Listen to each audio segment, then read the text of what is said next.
Mansion called Xanadu, part of a vast palatial estate in Florida, the elderly Charles Foster Kane is on his deathbed. Holding a snow globe, he utters a word, "Rosebud," and dies. A newsreel obituary tells the life story of Kane, an enormously wealthy newspaper publisher and industrial magnate. Kane's death becomes sensational news around the world, and the newsreel's producer tasks reporter Jerry Thompson with discovering the meaning of Rosebud. Thompson sets out to interview Kane's friends and associates.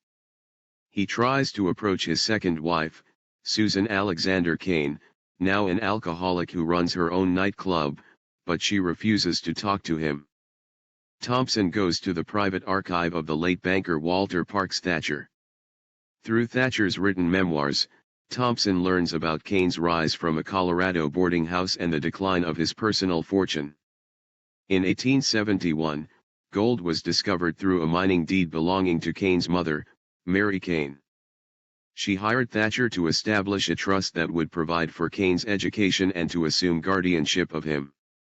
While the parents and Thatcher discussed arrangements inside the boarding house, the young Kane played happily with a sled in the snow outside. When Kane's parents introduced him to Thatcher, the boy struck Thatcher with his sled and attempted to run away. By the time Kane gained control of his trust at the age of 25, the mine's productivity and Thatcher's prudent investing had made him one of the richest men in the world. He took control of the New York Enquirer newspaper and embarked on a career of yellow journalism, publishing scandalous articles that attacked Thatcher's, and his own, business interests. Kane sold his newspaper empire to Thatcher after the 1929 stock market crash left him short of cash. Thompson interviews Kane's personal business manager, Mr. Bernstein. Bernstein recalls that Kane hired the best journalists available to build the Enquirer's circulation.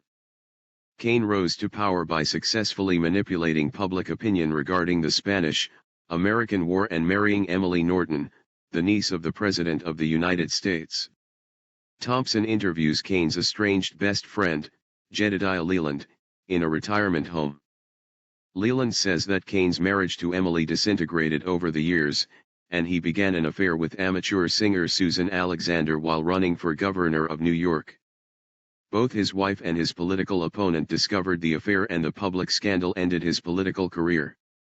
Kane married Susan and forced her into a humiliating operatic career for which she had neither the talent nor the ambition, even building a large opera house for her. After Leland began to write a negative review of Susan's opera debut, Kane fired him but finished the negative review and printed it. Susan consents to an interview with Thompson and describes the aftermath of her opera career. Kane finally allowed her to abandon singing after she attempted suicide. After years spent dominated by Kane and living in isolation at Xanadu, she left him. Kane's butler Raymond recounts that, after Susan left him, he began violently destroying the contents of her bedroom. When he happened upon a snow globe, he grew calm and said, "Rosebud."